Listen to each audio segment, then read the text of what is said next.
Good afternoon. Fade to black breaking news for this Tuesday, September 19th, 2023. This is all of the news that you need. I'm Jimmy Church. That's right. And you can help support the show and everything that we do here. We're doing 5 live shows this week, all the way through Friday night. We're also going to do the news for 5 days this week as well.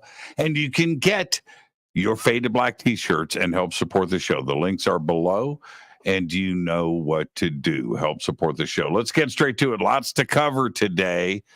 On this day in history, 1995, the Unabomber's Manifesto, a 35,000-word anti-technology document written by Ted Kaczynski, who had launched a bombing campaign that killed 3 and wounded 23, was published in the New York Times and the Washington Post. The manifesto helped lead to his capture. All right, here's your Fader facts. It would take you 19 minutes to fall to the center of the earth. That's right. I'm going to give you plenty of time for a full life review. There you go, 19 minutes to fall to the center of the earth. There's your Fader fact. All right, let's get to the breaking news. Where will I be on April 8th, 2024 at 12 noon? I know you're asking yourself that, but I'll be in Indianapolis, Indiana. Why? Because Indy is in the middle of the total solar eclipse that will be streaking across the U.S. It's going to go through 12 straight. It's going to go through 12 states, straight through 12 states that are in the path of totality. That's right, the total eclipse. That includes Oklahoma, Arkansas, Missouri, Illinois, Kentucky, Indiana, Ohio, Pennsylvania, New York, Vermont, New Hampshire, and Maine. And Indianapolis is smack in the middle of it all, and I cannot wait. All right, I've got some updates about those 2 alien mummies. You can put aliens in quotes. The 2 aliens shown before Mexico's Congress by Jaime Maussan were tested by doctors yesterday. Doctors at a laboratory in Mexico City carried out X-rays and CT scans. And Jose de Jesus Zalche Benitez, the director of the Health Sciences Research Institute of the Secretary of the Navy, which carried out the test, said that they showed that the bodies had not been assembled or manipulated. His findings contradicted earlier suggestions that the bodies had been assembled with animal or human bones. Now, I'm quoting him here. They belong to a single skeleton that has not been joined to other pieces, end quote. Footage of the team carrying out the test shows one of the bodies bearing an elongated head, a small upturned nose, and 2 slanted eyes. The Peruvian government, in their update, has just announced that the mummies are pre-Hispanic objects, and they have begun a criminal probe into how the bodies left the country. Now, I'm going to be doing a special this Friday with Melissa Tittle on the Peruvian mummies. This will be live, and you're not going to want to miss that. That'll be Friday night. Well, debris from a missing F-35 Lightning II stealth fighter has been located in South Carolina, about 2 hours north of where a pilot ejected and parachuted to safety. But I have to ask the obvious questions here. How do you lose an F-35? Right? How is there not a tracking device, apparently? And why is our military asking the public to find a jet that they lost? The Marine Corps is handling the investigation, now documented as a Class A mishap. I would think that's the case. The U.S. Defense Advanced Research Projects Agency, otherwise known as DARPA, is spending millions on research to use artificial intelligence, AI, in strategic battlefield decisions. The Military Research Agency is funding a project called the Strategic Chaos Engine for Planning, Tactics, Experimentation, and Resiliency. That's right. Scepter. Isn't that James Bond? And all of this is to develop AI technology that will cut through the fog of war. The agency is betting that more advanced AI models will simplify the complexities of modern warfare, pick out key details from a background of irrelevant information, and ultimately speed up real-time combat decisions.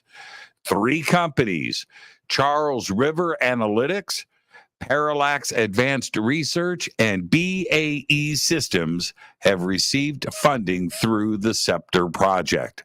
The Scepter Project is separate from other DARPA AI-based projects to develop lethal autonomous weapons, otherwise known as LAW, which have the capacity to independently search for and engage targets. Wow. The same Ohio River Valley where the Wright brothers pioneered human flight will soon be manufacturing cutting-edge electric planes that take off and land vertically. These are actually going to be built for the taxi industry under an agreement announced yesterday between Ohio and Joby Aviation, Inc. Joby's decision to locate its facility at a 140-acre site at Dayton International Airport delivers on 2 decades of groundwork laid by the state's leaders.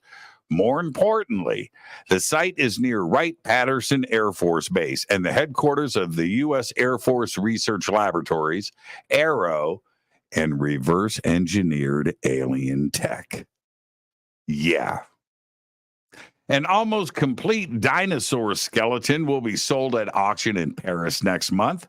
The 150 million year old Camptosaurus was discovered in the 1990s in Wyoming. It was named Barry after Barry James, the paleontologist who found it, and the skeleton is as said to be extremely well preserved. It is expected to fetch up to about $1.2 million in an auction at Hotel Drouot on October 20th. Scientists have extracted RNA from a Tasmanian tiger, marking the first time this molecule has ever been sequenced in an extinct animal. Like DNA, RNA carries genetic information, but instead of having a double strand of nucleotides as DNA does, RNA is made of a single strand.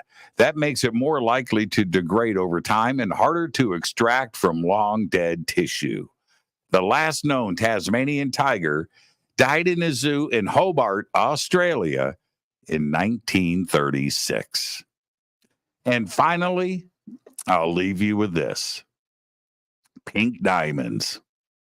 Pink diamonds are extremely rare and coveted. Now, a now closed, shut down mine in Australia has been the source of 90% of the colored gemstones. Polished pink specimens of the highest grade can sell for tens of millions of dollars. But a discovery made in the same area may help reveal new deposits of the jewels. Now, check this out.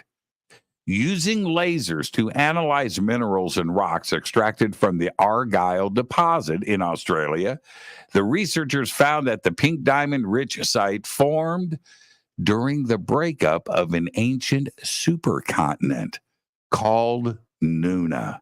And all of this happened about 1.3 billion years ago. At Argyle, the process forming pink diamonds occurred around 1.8 billion years ago when Western Australia and Northern Australia collided, turning the once colorless diamond white diamonds pink hundreds of miles below the Earth's crust. The later breakup of Nuna reopened the old juncture that collided continents had left behind, allowing pink diamonds to move to the surface. This is extremely cool research. There you go. There's all the Fade to Black breaking news that you need for this Tuesday, September 19th, 2023. Fade to Black breaking news is brought to you by Renee Newman. I'm Jimmy Church. Go Backley Tappy.